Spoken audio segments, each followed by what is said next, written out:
Tzafar Tava, Boker Tov.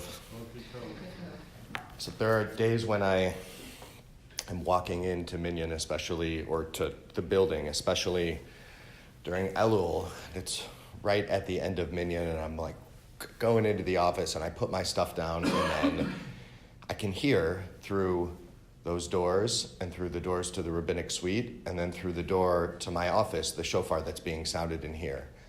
It's like, boom, I'm awake. And we're connected, even though we're not in the same place.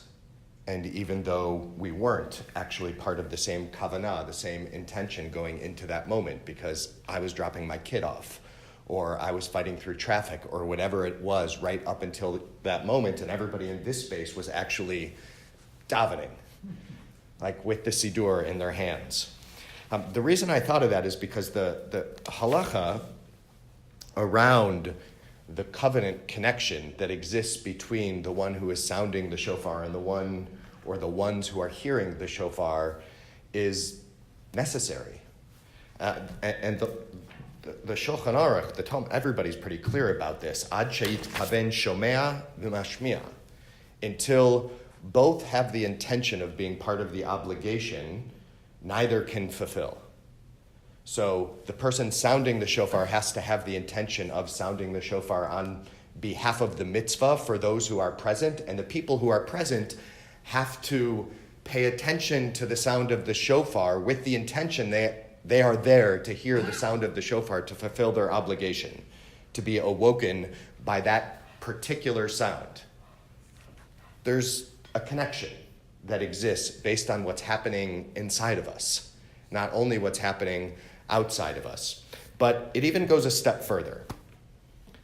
Afal pi she'ein hatokea mitkaven leploni zeh sheshama tekiato ve'eno yoda'o yatsa. Even though the person sounding the shofar doesn't have intention for a particular individual, which is to say somebody who may not be in that space, even if the person sounding the shofar doesn't know the person in another space who may be hearing the sound of the shofar, yatsa, the person who hears it, if they have intention for shofar, they fulfill their obligation, which is to say the connection transcends what's actually happening in the room. It transcends the immediate connection between people who can see one another. Something that's unique about the sound of the shofar is it actually pulls together different space, different spheres, so that when I pop up 2 rooms over because I hear the sound of the shofar, we are all connected because we are with the intention of shofar, Elul, and especially on Rosh Hashanah, when shofars are sort of reverberating through the building and maybe even outside the building, there are people that we've never seen before who may hear it, we are connected to, which is to say what happens in this room matters outside of the room, even though we don't often recognize it. Powerful. This stuff, sometimes we just are reminded, is so much bigger than ourselves. Depends on us, but it's bigger.